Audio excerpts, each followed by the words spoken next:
Sir देखो, condition as to मर्चेंटेबिलिटी में मैंने आपको ये बात भी बोली कि सर यदि कोई लेटेंट डिफेक्ट है जो देखने से नंगी आंखों से आपको पता नहीं पड़ सकता है, which no examination could have revealed. एक तो होता है पेटेंट डिफेक्ट जो सामने दिख जाता है, एक होता है लेटेंट डिफेक्ट जो कि सर नंगी आंखों से नहीं पता पड़ता है, जो अंदर होता है। Then this implied condition remains. ठीक है, पहली बात मर्चेंटेबल क्वालिटी के होने चाहिए गुड्स। दूसरी बात कि sir if the buyer examines the goods और फिर भी वो गलती उसको पकड़ में आनी चाहिए थी, जो नंगी आंखों से जो उसको पकड़ में नहीं आई, तो फिर अब ये इम्प्लाइड कंडीशन नहीं रहेगी। आपने गुड्स को उनकी खामियों के साथ में एक्सेप्ट कर लिया। तीसरी बात, लेकिन यदि वो कोई एग्जामिनेशन करने के बावजूद वो पकड़ में नहीं आ सकती थी, लेटेंट डिफेक्ट्स थे जो हिडन थी, जो बाद में ही पता पड़ते, तो फिर which no examination could have revealed, ऐसे defects which no examination could have revealed, then this implied condition remains। ठीक है sir. Sir thus from the point of view of the seller the goods must be tradable। ठीक है, from the point of view of buyer goods must be undamaged in usable state। Cement bags जो पानी में भीगे हुए हैं वो मर्चेंटेबल quality के नहीं है। Watch not keeping proper time वो मर्चेंटेबल क्वालिटी के नहीं है। एक वेलवेट ड्रेस जिसमें बहुत सारे व्हाइट एंड्स मतलब जो अपन नैप्थलीन बॉल्स रखते हैं ना जिनके लिए, वो भरी हुई है वो व्हाइट ड्रेस उससे, वेलवेट ड्रेस उससे, तो वो कोई मर्चेंटेबल क्वालिटी की थोड़ी है यार।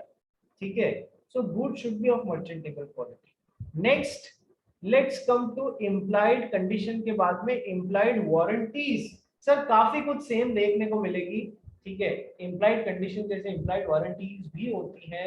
ठीक है, जो लॉ ने प्रिज्यूम कर लिया कि आपने अपने कॉन्ट्रैक्ट में इनकॉर्पोरेट किया है इन अ कॉन्ट्रैक्ट ऑफ सेल, भले ही पार्टीज ने एक्सप्रेसली उनको इनकॉर्पोरेट नहीं किया तो भी लॉ मान लेगा।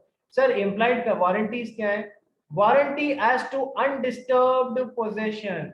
ठीक है, क्या कि buyer shall have and enjoy quiet possession of the goods. if the buyer's possession is disturbed by anyone having superior title than that of the seller, the buyer may sue the seller for the purpose of the breach। Sir क्या होता है undisturbed position का? मतलब ये होता है कि अपन ने ये ऊपर कंडीशन एज टू टाइटल में भी पढ़ा था कि टाइटल एकदम सेलर का ही होना चाहिए, बिल्कुल फ्री होना चाहिए और सेलर ही करेगा, मतलब वो कॉन्ट्रैक्ट ब्रीच किया जा सकता है। उसी तरीके से एक वारंटी भी डाल दी जबरदस्ती की, warranty as to undisturbed possession. अब याद रखना है, अपना तो काम है याद रखना। So warranty as to undisturbed possession, seller से बेहतर टाइटल किसी का जो बार बार आके आपका पोजेशन डिस्टर्ब कर रहा है, तो फिर आप बायर में sue the seller for the purposes of the breach। Second is warranty as to freedom from encumbrances. Sir seller से बायर कोई भी चीज खरीद रहा है, it should be free from any encumbrances. मान लीजिए सेलर के पास में एक स्कूटर था, उस स्कूटर या बाइक को उसने क्या किया, उस पर लोन ले लिया, फिर वही स्कूटर बेच दिया बी को। तो बी के पास में कैसा स्कूटर आ रहा है जिसपे अभी एनकम्बरेंस है, जिसके ऊपर अभी लोन लिया हुआ है। तो सर ये इम्प्लाइड वारंटी है दैट बायर जो भी चीज सेलर से खरीद रहा है it should be free from encumbrances. तो सर ये डैमेजेस वसूल सकता है कितने रुपए के, जितने रुपए का लोन प्लस इंटरेस्ट था उतने रुपए के ये डैमेजेस वसूल सकता है। इट्स एन इम्प्लाइड वारंटी, किसी भी तरीके का चार्ज नहीं होना चाहिए, तो बायर उसके लिए सेलर से डैमेजेस वसूल सकता है। अब ये वहां पर अप्लाई नहीं करती है ये वारंटी जहां पर सेलर ने बायर को पहले ही बता दिया था, देख स्कूटर पे चार्ज है, मैं तेरे को बता के दे रहा हूं, तेरे को वो चुकाना पड़ेगा।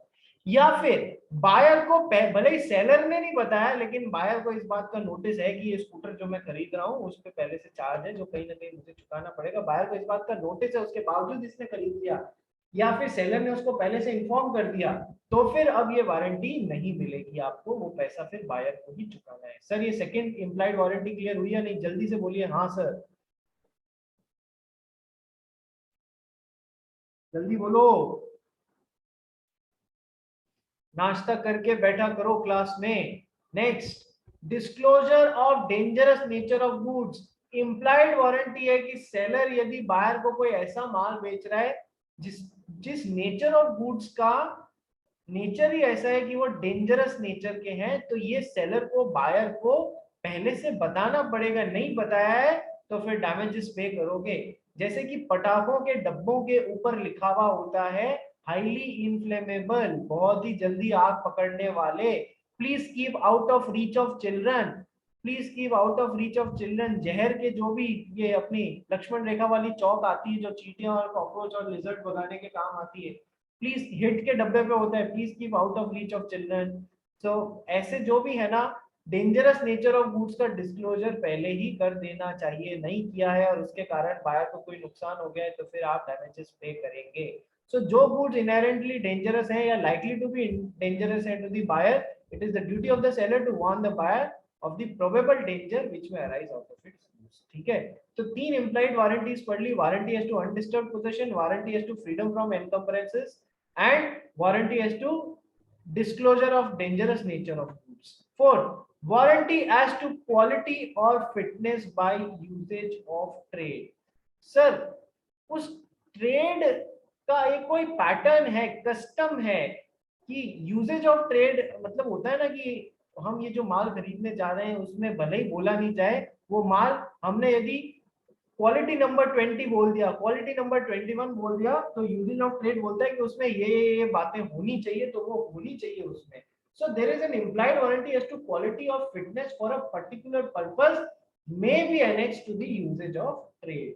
सर यूजेज ऑफ ट्रेड में कि सर इतनी थिकनेस का 20 नंबर की मेटल शीट है तो उसमें ये बातें इतनी थिकनेस की और ये सब होनी चाहिए। ठीक है, ये हो गई इम्प्लाइड कंडीशंस और इम्प्लाइड वारंटीज। अब अपनी एक इम्प्लाइड कंडीशन बच गई है, कौन सी इम्प्लाइड कंडीशन बच गई है? कंडीशन एज टू क्वालिटी और फिटनेस। ये अपोजिट बात करती है। इम्प्लाइड कंडीशन नंबर 1 2 3 4 6 और 7 तो बोलते हैं कि ये सारी इम्प्लाइड कंडीशंस हैं। Condition as to title, condition as to description, ठीक है, condition as to sample sale by sample as well as description, condition as to wholesomeness, condition as to merchantability होती है।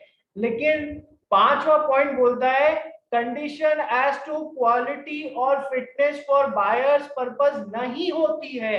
ये उल्टी बात कर रहा है। कंडीशन एज टू क्वालिटी और फिटनेस फॉर बायर्स पर्पस नहीं होती है। कैविएट एम्प्टर का रूल याद करो Siddharth, what is the rule of caveat emptor? Caveat emptor का रूल क्या होता है सिद्धार्थ?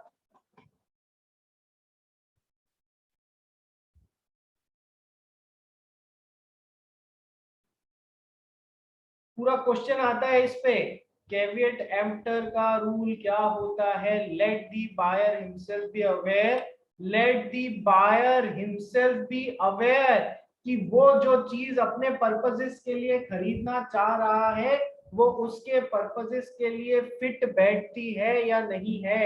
ये खुद बायर को डिसाइड करना है, ये सेलर को की जिम्मेदारी नहीं है या कोई इम्प्लाइड कंडीशन नहीं है कि बायर जो भी चीज खरीदना चाह रहा है ये सेलर की जिम्मेदारी नहीं है कि ये देखना कि वो बायर की पर्पसेस के लिए फिट है या नहीं है। याद आ रहा है या नहीं? सभी जने हाँ बोलेंगे कैविएट एम्प्टर वाला रूल। कृष्णा, मानस, मोहित, हाँ सर। ठीक है, ओम याद आ रहा है बेटा?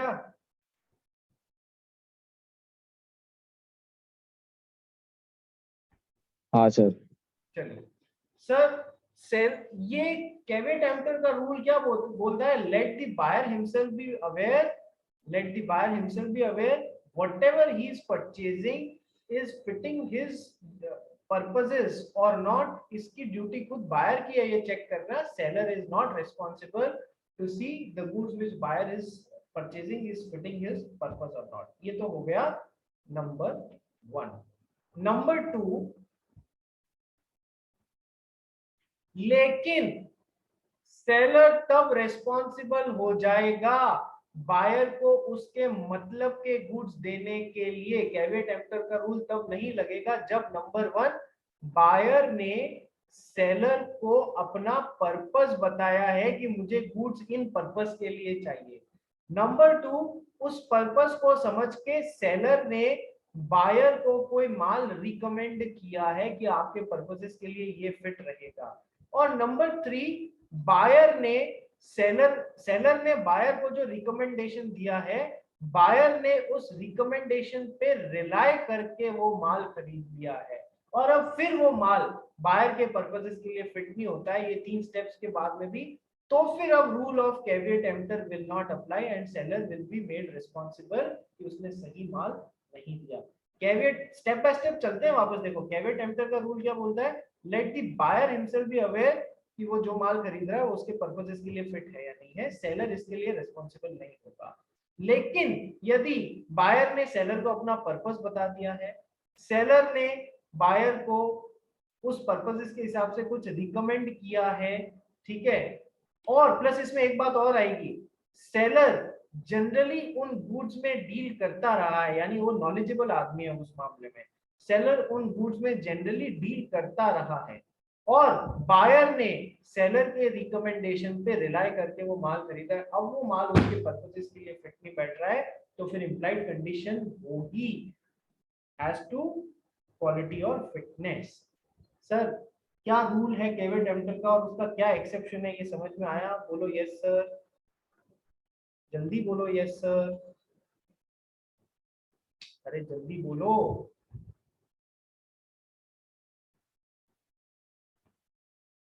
सिया जीवराज का हाँ सर। समझ आया तेरे को? हाँ। चलिए अब हम एक क्वेश्चन करते हैं इस पे रिलेटेड। सर ये एग्जाम में आया हुआ क्वेश्चन है, एक टिम्बर डीलर थे सेलर, ठीक है, लकड़ियां बेचते थे, बायर आया उनके पास में, बायर ने कुछ लकड़ियां खरीदी अपनी समझ से। देखो लकड़ियां बहुत सारी होती है, टिम्बर बहुत सारी होती है, आम की लकड़ी होती है, सागवान की लकड़ी होती है, और भी बहुत सारी लकड़ियां होती है, पीपल की लकड़ी होती है, तो there are variety of timbers, ठीक है। हर एक लकड़ी अपने अपने पर्पसेस के लिए काम की होती है, दूसरे पर्पसेस के लिए काम की नहीं होती है। तो अब बायर को क्या है, घर के दरवाजे और चौक दरवाजे और खिड़कियां बनवानी थी। तो जब बायर को घर के दरवाजे और खिड़कियां बनवानी थी, उसके लिए सर मान लीजिए सागवान की लकड़ी सबसे बेस्ट होती है और आम की लकड़ी सबसे वर्स्ट होती है उस काम के लिए, उसको काम लेना ही नहीं चाहिए। बायर आया खुद से अपने पर्पसेस के लिए आम की लकड़ी परचेज करके ले गया और बाद में उसके कारपेंटर ने बोला ये क्या परचेज करके ले आया, सबसे घटिया लकड़ी इस पर्पसेस के लिए परचेज करके ले आया है। तो sir is there a condition as to quality or fitness for buyer's purpose? No, there is no implied condition और buyer contract repudiate नहीं कर सकता है, ये बात ध्यान रखिएगा। इसी में सेकंड क्वेश्चन, मतलब इसी क्वेश्चन को कैसे रिप्रेजेंट किया गया था, सेकंड वैरायटी। सर सेलर को बायर को अपने घर के दरवाजे बनाने के लिए लकड़ी चाहिए थी, बायर आया और सेलर को बोला मुझे अपने घर के दरवाजे बनवाने के लिए और खिड़कियां बनवाने के लिए लकड़ी चाहिए। यानी सर अब यहाँ पर हम एक्सेप्शन की तरफ बढ़ रहे हैं।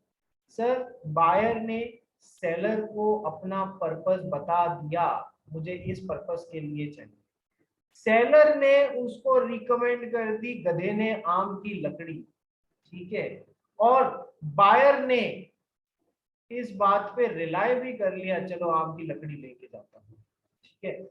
अब जब घर पहुंचा, और सेलर तो जनरली इन सब चीजों में डील करता ही है भाई, वो टिम्बर मर्चेंट है तो वो इन सब चीजों में डील कर ही रहा है ना, तो seller is dealing in this kind of goods, generally deals in this kind of goods, ठीक है सर।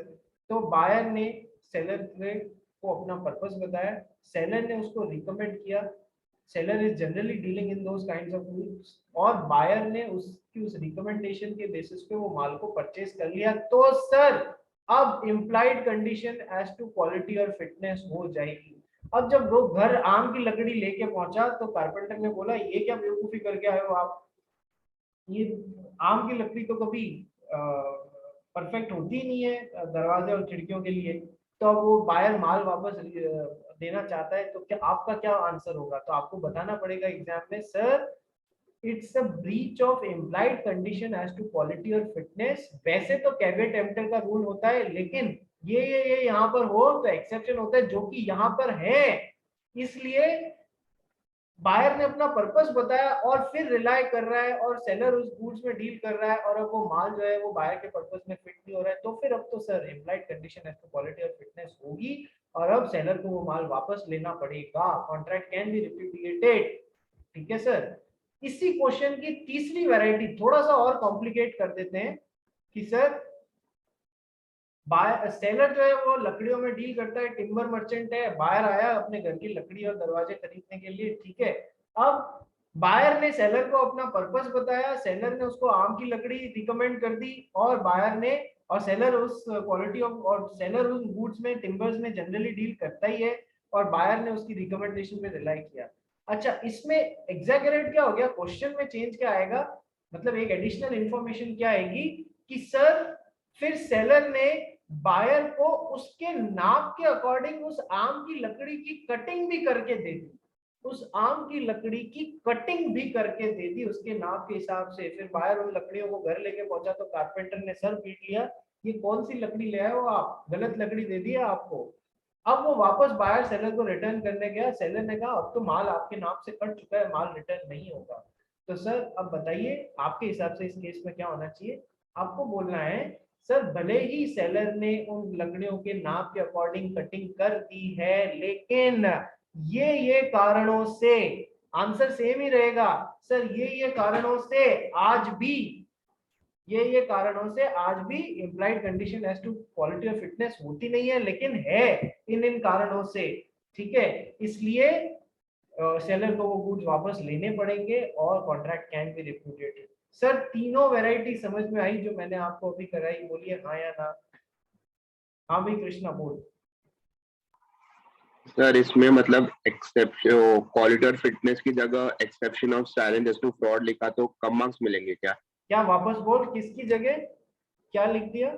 एक क्वालिटी और फिटनेस के पॉइंट की जगह exception of silence as to fraud लिखा तो कम मार्क्स मिलेंगे?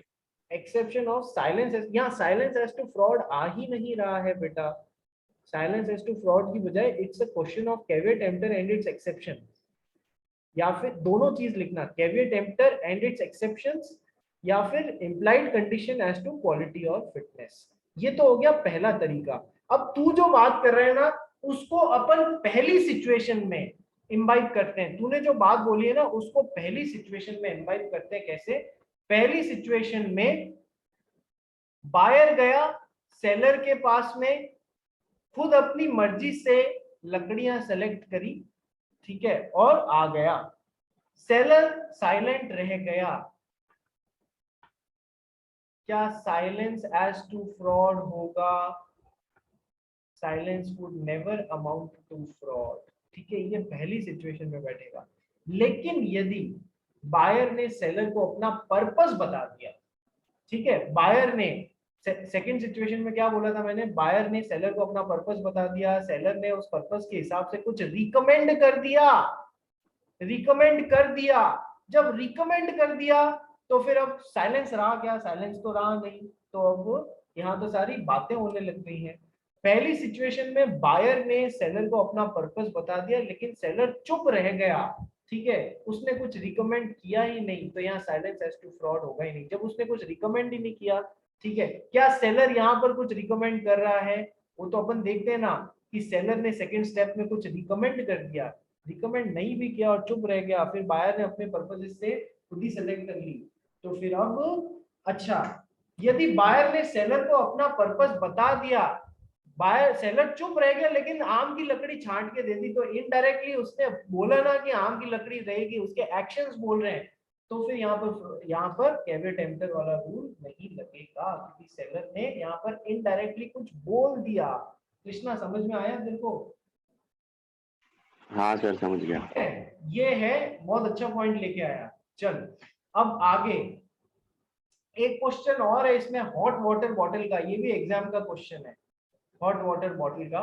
ये वहां पर देखते हैं अपन, नोट्स में ही देखते हैं,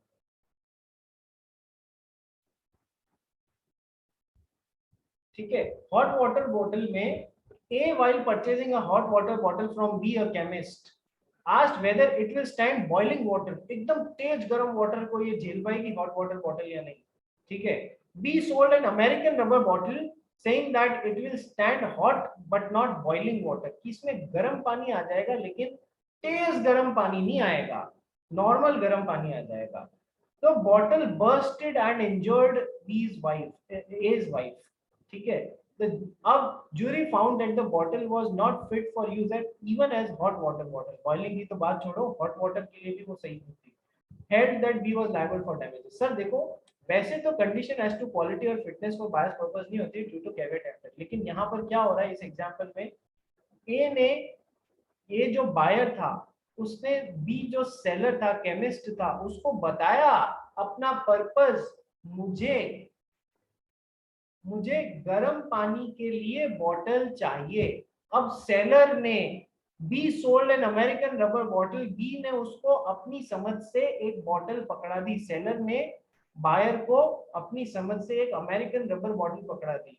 ठीक है, अभी तक के स्टेप्स क्या हो रहे हैं, बायर ने सेलर को अपना पर्पस बता दिया, सेलर जनरली उन टाइप की गुड्स में डील करता है, और सेलर ने बायर को कुछ रिकमेंड कर दिया, ठीक है, कि ये अमेरिकन वाटर बॉटल है, ये आप ले जाइए, ये हॉट वाटर स्टैंड कर लेगी, बॉइलिंग मत डालना। ठीक है, अब बाहर गया, उसने हॉट वाटर डाला, एकदम बॉइलिंग नहीं डाला तो भी वो बॉटल बर्स्ट हो गई और उससे एक ही वाइफ जल गई। तो अब उसने केस ठोक दिया। जूरी ने कहा कि सर बायर ने सेलर को पर्पस बताया, सेलर उन चीजों में डील करता है, सेलर ने रिकमेंड किया बायर को, जिसके ऊपर बायर ने वो बॉटल परचेज कर ली, और अब नुकसान हुआ, तो यहाँ पर seller is responsible because it is exception of doctrine of caveat emptor. ठीक है सर। अब सर ये एग्जाम्पल समझ में आ गया आप लोग को? बोलो सर, एग्जाम एकदम सेम जैसा ही है ना? बोलो सर, समझ में आया या नहीं आया? यस और नो? हाँ सर। अब एक इसमें एक छोटा सा मैं और कॉम्प्लिकेट करता हूं सर। कैविएट एम्प्टर के एक्सेप्शन के स्टेप्स क्या है सर? बायर ने सेलर को अपना पर्पस बताया, स्टेप नंबर 1। उस पर्पसेस के हिसाब से सेलर ने बायर को कुछ रिकमेंड किया, और सेलर उन गुड्स में जनरली डील करता रहता है। और तीसरा स्टेप सर, बायर ने सेलर की रिकमेंडेशन पे, रिप्रेजेंटेशन पे वो माल खरीद लिया। सर यहां पर मैं थोड़ा सा एक्सेप्शन डालता हूं कि सर बायर, सेलर ने बायर को कुछ रिकमेंड तो किया, लेकिन बायर ने उस रिकमेंडेशन को बेसिस बनाया ही नहीं। बायर ने उस रिकमेंडेशन को बेसिस बनाया नहीं, सेलर की रिकमेंडेशन को ध्यान में नहीं रखते हुए अपना दिमाग चलाया और कोई दूसरा गुड्स ले लिया, सेलर ने जो रिकमेंड किया था वो नहीं लिया। तो सर ये स्टेप तो पूरा हो रहा है, ये भी पूरा हो रहा है, लेकिन ये पूरा नहीं हो रहा है, तो क्या आप सेलर रिस्पॉन्सिबल? नहीं सर। सर समझ में आया या नहीं आया? बोलो, समझ में आया या नहीं आया? बोलो मानस। हाँ सर। ठीक है, अब कैविएट एम्प्टर क्या होता है, इस पे डायरेक्ट क्वेश्चन आता है, नंबर 1। नंबर 2, कैविएट एम्प्टर का एक और एग्जांपल देखो, let the buyer himself be aware. ठीक है, बिल्कुल कृष्णा ने सही बोला था सर, उसमें साइलेंस एज टू फ्रॉड वाला पोर्शन भी आना चाहिए। एक क्वेश्चन है, एप्लीकेशन बेस्ड क्वेश्चन, कि सर एक महिला गई, देयर वाज अ लेडी, मान लो सिया, सिया है, ये किसी एक इमिटेशन ज्वेलरी वाले के पास में गई, इमिटेशन ज्वेलरी वाले के पास में गई सिया। ठीक है, सिया ने खुद से एक इमिटेशन ज्वेलरी ये समझते हुए वेरी हाई प्राइसेस पे परचेज कर ली कि वो ओरिजिनल पर्ल्स थे, जबकि वो ओरिजिनल पर्ल्स नहीं थे, वो इमिटेशन ज्वेलरी थी। इमिटेशन मतलब क्या होता है? इमिटेट करना, कॉपी करना। इमिटेशन ज्वेलरी जो ओरिजिनल नहीं होती है, जो बेसिक दिखती है पर होती नहीं है। तो सिया ने ये कहते हुए, ये समझते हुए, सिया ने ये समझते हुए कि ये पर्ल्स जो है वो ओरिजिनल पर्ल्स हैं, उसने वो ज्वेलरी बहुत महंगे दामों में खरीद ली, जबकि वो इमिटेशन ज्वेलरी थी। तो सर अब बाद में सिया को पता पड़ता है कि ये तो नकली मोती है, तो क्या अब सिया कॉन्ट्रैक्ट रेपुडिएट कर सकती है? तो सर आप क्या आंसर देंगे इसमें, जल्दी बताइए, जल्दी बताओ क्या आंसर होना चाहिए इसमें तुम्हारे हिसाब से?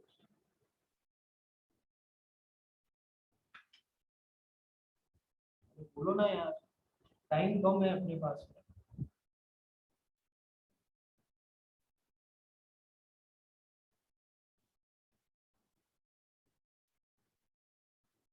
जल्दी बोलो।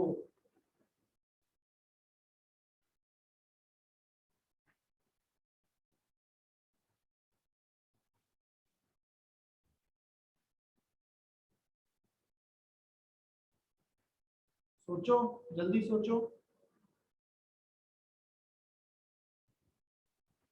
ये क्वेश्चन ऐसे आता है एग्जाम में, a lady buys synthetic pearls, imitation jewellery को सिंथेटिक पर्ल्स भी बोल सकते हैं, synthetic pearls thinking that they are natural pearls. ठीक है, अब thinking that they are natural pearls, तो क्या इसमें सेलर के अगेंस्ट कोई रेमेडी? सर आपको बोलना है डॉक्ट्रिन ऑफ कैवेट एम्प्टर लगेगा इसमें, let the buyer herself be aware. ठीक है, तो उसको खुद को अवेयर रहना चाहिए था। ठीक है, तो पहला आंसर नेगेटिव में हो जाएगा। ठीक है, अब एक तरीके से और मोल्ड करते हैं इसको। देखो, जो कृष्णा ने एंगल बताया उस हिसाब से मोल्ड करते हैं। सिया ने इमिटेशन ज्वेलरी के स्टोर पे गई और सिंथेटिक पर्ल्स खरीदे। अब सिया ने क्या किया, सिंथेटिक पर्ल्स के लिए ये कहा, a lady buys, Siya buys synthetic pearls thinking that they were natural pearls. ठीक है, अब seller does not correct her mistake, seller ने उसकी मिस्टेक करेक्ट नहीं की, वो बस चुप रह गया, साइलेंट रह गया। Mere silent amounts to fraud और नॉट? नहीं sir, silence does not amount to fraud, तो सिया का कोई ऑप्शन नहीं है सेलर के खिलाफ। लेकिन सिया ने यदि उसे अपने शब्दों के जाल में ऐसा फंसाया होता सेलर को, यदि आप मना नहीं करेंगे तो मैं ये सोच के ये माल खरीद रही हूं कि ये ओरिजिनल असली पर्ल्स हैं। अब यदि साइलेंस एज टू फ्रॉड के एक्सेप्शंस हैं sir, silence as to fraud के एक्सेप्शंस हैं। क्या एक्सेप्शंस हैं? कि sir when there is duty to speak, when the silence in itself amounts to fraud. ठीक है, तो सर यहां पर अब चुप रहना फ्रॉड के बराबर हो जाएगा। दुकान वाले को बताना पड़ेगा कि सर मैडम आप जो पर्ल्स खरीदने वाली थी वो, या ने क्या क्वेश्चन फेंका, यदि आपने कुछ नहीं बोला तो मैं ये मानूंगी ये असली पर्ल्स है। अब बोलना उसकी ड्यूटी थी जो उसने पूरी नहीं करी। सर एक ही क्वेश्चन को अलग अलग कैसे मैंने मोल्ड किया है ये समझ में आया। सिया गई खुद से खरीद के आ गई, सर सेलर की कोई रिस्पॉन्सिबिलिटी। सिया गई और बोली कि सर मैं ये सोच के खरीद रही हूँ कि असली पर्ल्स हैं, सेलर अभी भी चुप रह गया। ठीक है, तो silence would not amount to fraud.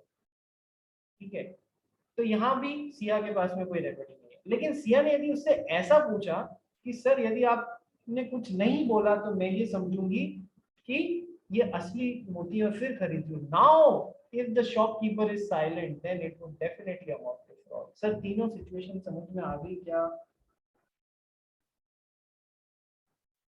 हाँ सर। ठीक है, सिया बोलती है I think they are natural pearls, इसलिए मैं इन्हें खरीद रही हूँ। लेकिन सर यहाँ पर सेलर साइलेंट रह सकता है, उसका साइलेंस फ्रॉड नहीं बनेगा। लेकिन सिया ने ऐसा क्वेश्चन फेंक दिया, यदि आप कुछ नहीं बोले तो मैं ये मान लूंगी कि ये असली है। अब तो सर उसको बोलना ही पड़ेगा। ये हो गई एक और। सर एग्जाम में इसमें प्रैक्टिकल क्वेश्चन आने की मैं पागल नहीं हूँ, आपको इतने इतने तरीके से कभी टिम्बर का क्वेश्चन करा रहा हूँ, कभी बॉटल का क्वेश्चन करा रहा हूँ, कभी सिया को मैं नेचुरल पर्ल्स या आर्टिफिशियल पर्ल्स खरीदवा रहा हूँ, कभी एंड्स वाली चीजें बिकी हुई है अपने व्हाइट एंड्स वाली वो करवा रहा हूँ। ठीक है, तो सर ये हो गया आपका कंडीशन एज टू क्वालिटी और fitness.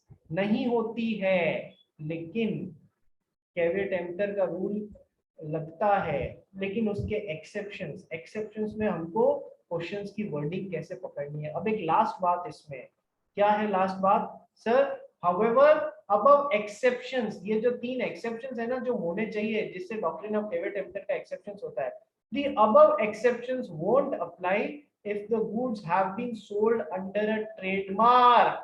Sir, there is no implied condition as to quality or fitness. ये एक्सेप्शन क्या थे भाई? अपना बेसिक रूल यही था, क्वालिटी और फिटनेस कुछ नहीं है, लेकिन ये एक्सेप्शन है जहां पर फिर सेलर को रिस्पॉन्सिबल बनाया जा सकता है। अब सर अपन कह रहे हैं ये एक्सेप्शन काम के नहीं है, यानी कि क्वालिटी और फिटनेस की कोई बात ही नहीं है जहां पर गुड्स को बेचा गया है अंडर अ ट्रेडमार्क। जैसे कि आप दुकान पे गए, आपने बोला मुझे उषा की स्विंग मशीन चाहिए, ये मॉडल नंबर चाहिए, मुझे डाइकिन का ये वाला मॉडल का एयर कंडीशनर चाहिए, मुझे सैमसंग का ये वाला टीवी चाहिए, मुझे सैमसंग का ये वाला मोबाइल चाहिए, ये मॉडल नंबर। आप गुड्स को क्या कर रहे हो, अंडर ए ट्रेडमार्क खरीद रहे हो, वहां पर कोई इम्प्लाइड कंडीशन होती ही नहीं है एज टू क्वालिटी और फिटनेस आपके पर्पसेस के लिए। आपको खुद को देखना है वो आपके पर्पसेस के लिए फिट है या नहीं है। ठीक है, आप ब्रांड से मांग लो, ये बात ध्यान रखना है। इस पे छोटी सी बात पे क्वेश्चन आ जाएगा, जहां पर goods have been sold under a trademark, मुझे उषा की स्विंग मशीन चाहिए, डाइकिन का एयर कंडीशनर चाहिए, सैमसंग का टीवी या मोबाइल चाहिए, वहां पर कोई इम्प्लाइड कंडीशन नहीं होती है as to quality of fitness. Question आने की प्रबल संभावना। Doctrine of caveat emptor. अब देखो टाइम इतना हो गया है कि आज का ये अपना, वैसे तो डॉक्ट्रिन ऑफ कैविएट एम्प्टर क्या होता है अपन पढ़ लेते हैं, जानते हैं, कल थोड़ा सा डिटेल में और पढ़ेंगे, और इसलिए भी करना बाकी है exceptions to doctrine of caveat emptor, अपने को ये भी करना बाकी है। ठीक है, अब तो अपने कल का एस्पेक्ट ये, एक तो ये करेंगे अपन डॉक्ट्रिन ऑफ कैविएट एम्प्टर, दूसरा क्वेश्चन बैंक करेंगे पहले और दूसरे चैप्टर का कल करेंगे, और अपना पहले 2 चैप्टर्स खत्म करके और उसका टेस्ट होगा आपका मंडे को। तो कल अपन ये करके मंडे को आपका टेस्ट होगा भाई इन चीजों का। ठीक है सर, इज दैट फाइन? हाँ। चलिए आज की क्लास यही खत्म की जाए।